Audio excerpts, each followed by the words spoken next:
Ce que vous allez découvrir dans cette vidéo, personne ne vous l'a jamais expliqué comme ça. Restez avec moi. Il y a un temps pour s'éloigner, un temps pour tenter de se rapprocher entre le Burkina et la Côte d'Ivoire. Ah oui, tu as bien fait de le dire, et la meilleure manière c'est de se rapprocher, surtout en toute vérité.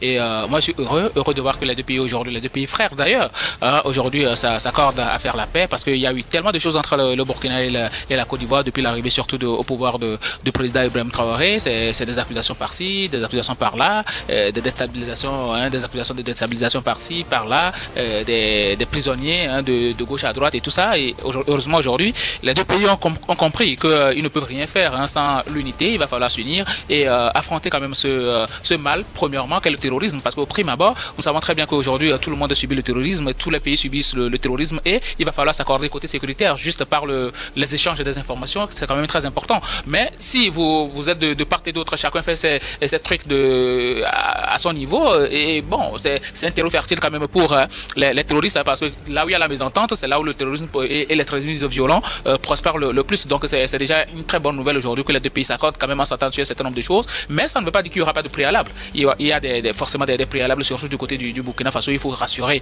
les partenaires sur un certain nombre de choses. Et quand on sait très bien que bon, le Burkina craint toujours ces pays-là qui ont des rapports avec la France, et surtout que aujourd'hui la Côte d'Ivoire, la base militaire française, a plié bagage et a donné quand même les clés de cette base-là aux Ivoiriens, même si on sait qu'il y a encore certains émissaires français qui sont restés en Côte d'Ivoire. C'est pratiquement dans tous les pays ouest-africains où ces émissaires-là forment la plupart du temps nos militaires. Donc aujourd'hui, je pense que la relation va régner. Il y aura une relation de bon enfant. Déjà, c'est un très bon pas d'avoir pris langue, et je pense que ça va donner quand même quelque chose de bien. Je prie fort qu'il y ait plus de foi entre les deux pays, puisque en Afrique, nous avons besoin de cette unité-là.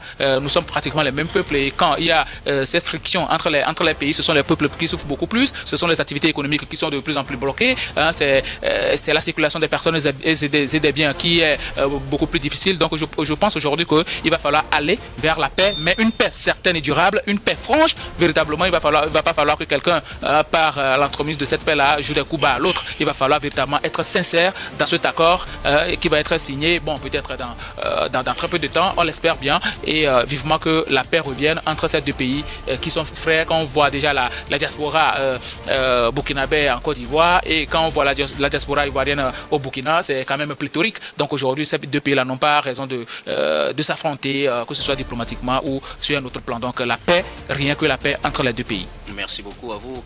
Gabin Adjao, Dieudonné Sewono, la Côte d'Ivoire et le Burkina tentent d'aplanir leurs divergences. Les ministres des Affaires étrangères se sont vus ce samedi pour discuter et lever les équivoques et instaurer un climat de confiance, comme ils le disent, pour le bonheur absolu des populations. Ils ont annoncé que les échanges ont été francs et sincères. Oui, docteur, vous l'avez compris que depuis 2022, eh bien, des menaces d'accusations ont donc rythmé les rapports bilatéraux sur fond de frontières poreuses entre ces deux pays-là, le Burkina Faso et la Côte d'Ivoire. Aujourd'hui, entendre que ces deux pays veulent tourner la page, ce n'est qu'une très bonne nouvelle pour laquelle nous devons applaudir. Deux pays africains qui veulent véritablement regarder dans la même direction de la paix, je crois en soi, est une chose à célébrer, au-delà de tout.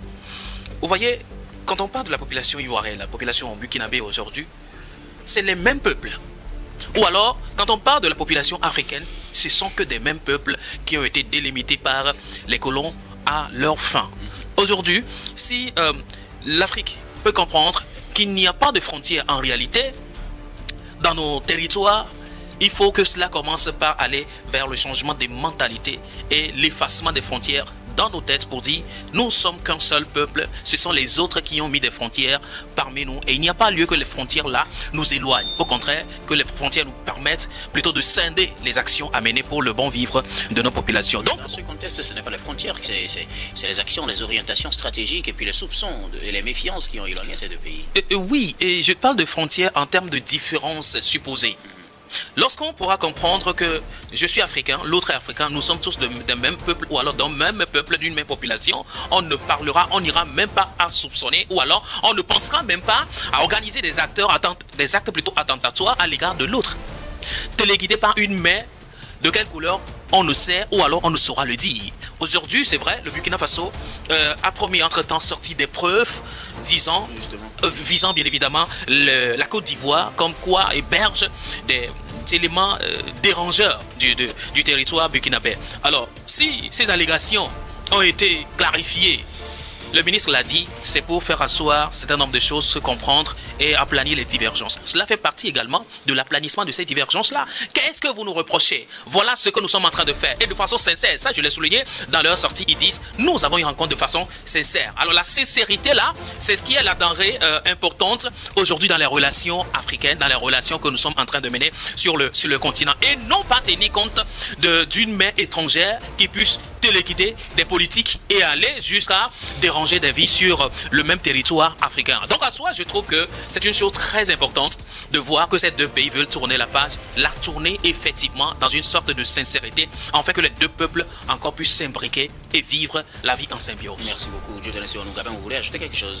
Oui, je parlais tout à l'heure de sincérité entre les deux pays, mais il ne faudrait pas que ça se limite juste à des échanges de mots et tout ça. Il va falloir aller beaucoup plus profondément dans les rapports entre les deux pays. Je parlais tout à l'heure de l'aspect sécuritaire. Et par là, il va falloir que d'autres pays aussi, comme peut-être le Niger, essaient de renouer avec le Bénin, parce qu'il y a aussi un problème de ce côté-là. Moi, quand on parle de terrorisme, je l'ai toujours dit, il va falloir qu'on arrive à créer au moins une ceinture d'informations dans la sous-région. Et ça va partir de là. Si aujourd'hui le Burkina arrive à renouer avec la Côte d'Ivoire et ensuite le Niger avec le Bénin, pratiquement il y aura des échanges d'informations entre pratiquement ces quatre pays, et aussi dans les autres pays de l'Afrique de l'Ouest qui entretiennent déjà de bonnes relations. Je pense que ça va aller. La Côte d'Ivoire aujourd'hui constitue quand même le maillon très dur contre quand même les pays de l'AES. Si aujourd'hui la Côte d'Ivoire ouvre les vannes de la négociation, de la discussion avec le Burkina, je pense que les autres pays aussi doivent faire le même pour que ça puisse aller dans le bon sens.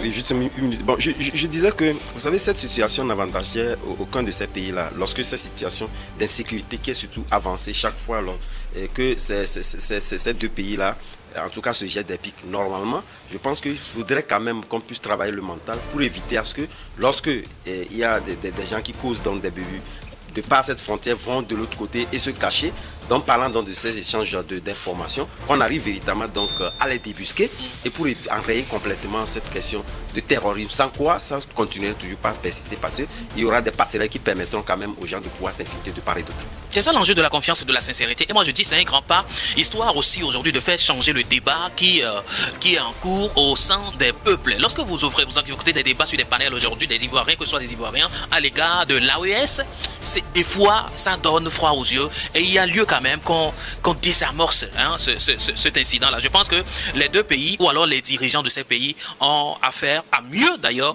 pour faire changer les discours haineux qui sont aujourd'hui formulés, surtout à l'égard des habitants de l'espace de l'AES. Choc total, hein. Like si t'es d'accord, commente ta réaction et abonne-toi directement si tu l'as pas encore fait. Active la cloche de notification parce que la prochaine va faire trembler l'Afrique entière. Info pointue, on lâche rien. À demain pour la suite.